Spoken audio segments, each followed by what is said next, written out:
প্রচণ্ড ভালোবাসার পরেও আপনি যাকে পেলেন না, তার জন্য মন খারাপ করা কিংবা আফসোস করা নিছক বোকামি বৈকি।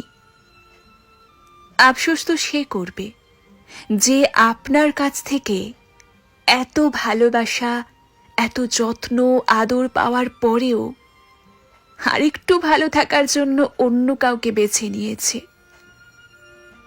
ভালোবাসার মানুষটাকে মুক্ত করে দিতে হয়, যাতে মানুষটা অন্তত দেখতে পারে পৃথিবীর আর কেউ তাকে ঠিক আপনার মতো করে ভালোবাসতে পারে কিনা, আপনার মতো করে বুঝতে পারে কিনা।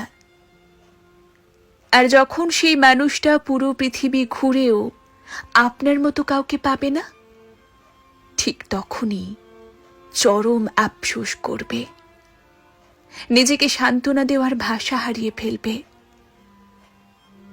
আপনাকে কষ্ট দিয়ে অন্য কোথাও সুখ সে কোনো দিনও পাবে না, এটা নিশ্চিত থাকুন। হয়তোবা আপনার সামনে নিজেকে সুখী উপস্থাপন করার জন্য নানা কৌশল অবলম্বন করবে ঠিকই, কিন্তু ভেতরে ভেতরে সে প্রচণ্ড আফসোস করবে আপনার জন্য। পৃথিবীতে আজকাল প্রকৃত ভালোবাসা যে বড্ড দুর্লভ। যে মানুষ সামান্য একটু সুখের লোভে কারো ভালোবাসাকে অবজ্ঞা করে, সে মানুষ আর কোনোদিনও ভালোবাসা পায় না। কেননা ভালোবাসার মাঝে যে প্রকৃত সুখ, তা অনেক মানুষেরই অজানা। যাকে মন প্রাণ দিয়ে ভালোবাসতেন, যত্ন নিতেন, আগলে রাখতেন, তাকে না পাওয়াটাই বেশ ভালো। নিজের ভালো যে না বোঝে, আপনাকে তীব্র আঘাত দিয়ে নিজের সুখের লোভে অন্য কাউকে বেছে নেয়, তার কাছে আপনি অন্তত কখনোই ভালো থাকার আশা রাখতে পারেন না। ভালো থাকতে পারেন না, ভালো থাকার কথাও নয়, বিশ্বাস করুন। কারণ ওই যে সে আপনাকে বুঝলো না।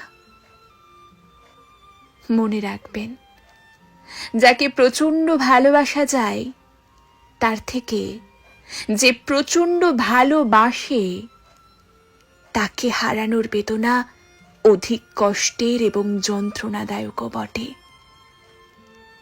আজ ভালোবাসার মানুষটাকে না পেয়ে আপনি যে আঘাত পাচ্ছেন, নিজেকে তিলে তিলে শেষ করে দিচ্ছেন, সেই মানুষটাও একটা সময় ঠিক আপনার থেকে দ্বিগুণ কষ্ট পাবে। কেবল আপনার থেকে পাওয়া প্রচণ্ড ভালোবাসা, যত্ন এবং আদরের কথা মনে করে, বিশ্বাস করুন, অবশ্যই পাবে, পেতেই হবে। ভালোবাসার সময় কখনোই কারো কাছে তার দেনা পাওনা বাকি রাখে না, যে সময় মতো সুদে আসলে সব শোধ করে দেয়, সবটা। অতঃপর আপনি একটা সময় ঠিকই তার স্বার্থপরতার কথা ভেবে নিজেকে বদলে নেবেন, গুছিয়ে নেবেন, কষ্টকে জয় করে নিজে ভালো থাকা শিখে নেবেন। আফসোস কিংবা আক্ষেপ আপনার জন্য নয়, বরং তার জন্য যে আপনার অসীম ভালোবাসাকে মূল্যহীন মনে করে নিজেকে বিকিয়ে দিয়েছে অন্য কারো কাম বাসনায়, আর নয়তো চাহিদায়।